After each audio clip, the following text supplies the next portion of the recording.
Do you need to reverse the function of a high pressure control valve from fail close to fail open? For example, maybe you've been using the valve as a suction controller on the inlet of a compressor set to fail close operation. Now you want to use it for back pressure service on a 3-phase separator, in which case you'd want the valve set up to fail open. Hi, I'm Levi with Kimray. In this video, we're going to show you how to easily change the actuator's failure position on a high pressure control valve. This process applies to both stem-guided and cage-guided models, since we'll only be working on the actuator components of the valve.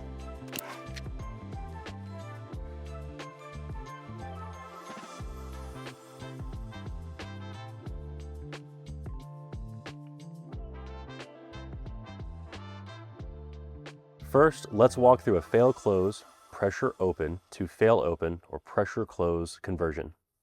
Start by removing the adjusting screw with an adjustable wrench. Remove the pivot from the adjusting screw. Sometimes the pivot will separate and sit on top of the spring plate. If so, we'll remove it later.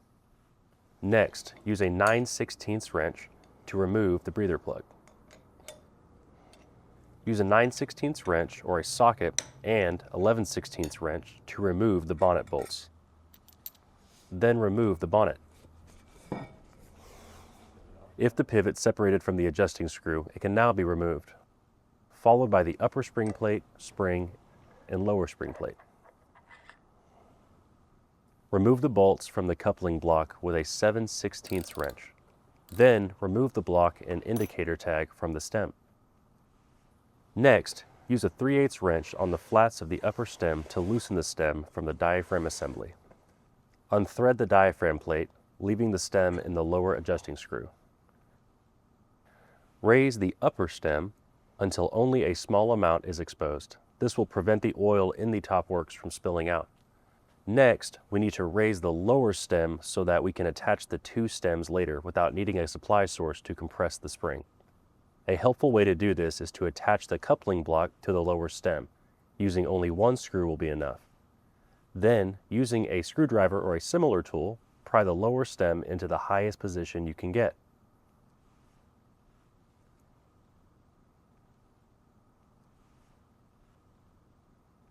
Remove the coupling block to continue assembly. To assemble for fail open operation, first install the pivot over the upper stem with the bevel side facing up. Apply primer and Loctite to the threads of the upper stem. Install the lower spring plate, spring, and upper spring plate. Grease the upper spring plate if needed. Flip the diaphragm assembly over and install it so that the diaphragm nut is on top. Be careful not to push down on the assembly, which will lower the stem that we previously raised. Using a 3/8 wrench on the stem flats, thread the assembly onto the upper stem.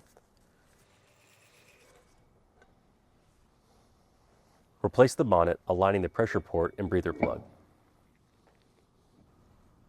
Install the bolts and lifting rings using a 9/16 and an 11/16 wrench.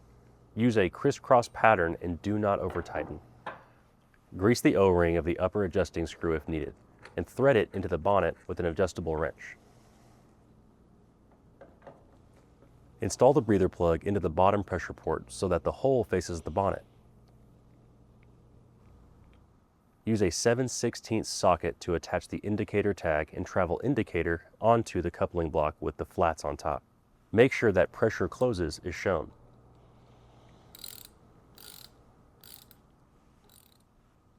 Now, let's walk through a fail open, pressure close to fail close, pressure open conversion. Start by removing the adjusting screw with an adjustable wrench. Next, use a 9/16 wrench to remove the breather plug. Use a 9/16 wrench or socket and 11/16 wrench to remove the bonnet bolts, then remove the bonnet. Remove the bolts from the coupling block with a 7/16 wrench. Then remove the block and indicator tag from the stem. Next, use a 3/8 wrench on the flats of the upper stem while you unthread and remove the diaphragm assembly. Then remove the upper spring plate, spring, lower spring plate, and pivot. You may need a pick to get the pivot out.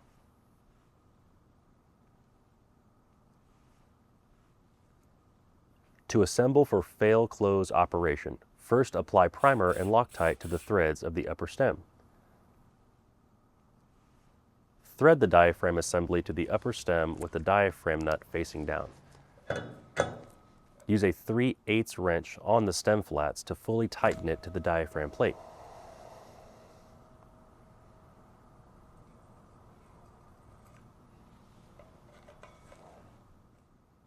Push down on the diaphragm plate to fully seat the assembly. Then install the lower spring plate, spring, and upper spring plate. Add grease to the top of the upper spring plate if needed. Replace the bonnet, aligning the pressure port and breather plug.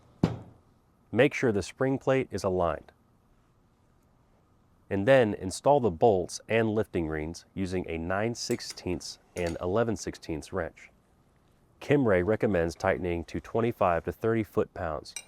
Use a crisscross pattern and do not over-tighten.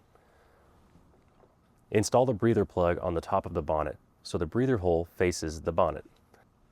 Attach the indicator tag and travel indicator onto the coupling block with the flats on top. Make sure that the pressure opens is exposed. Use a 7/16 socket to tighten the bolts. Place the pivot onto the adjusting screw. Add grease if necessary to help them stay together. Thread it into the bonnet with an adjustable wrench. That completes our conversion. If you have any questions about this process, reach out to Kimray support or contact your local Kimray store or authorized distributor.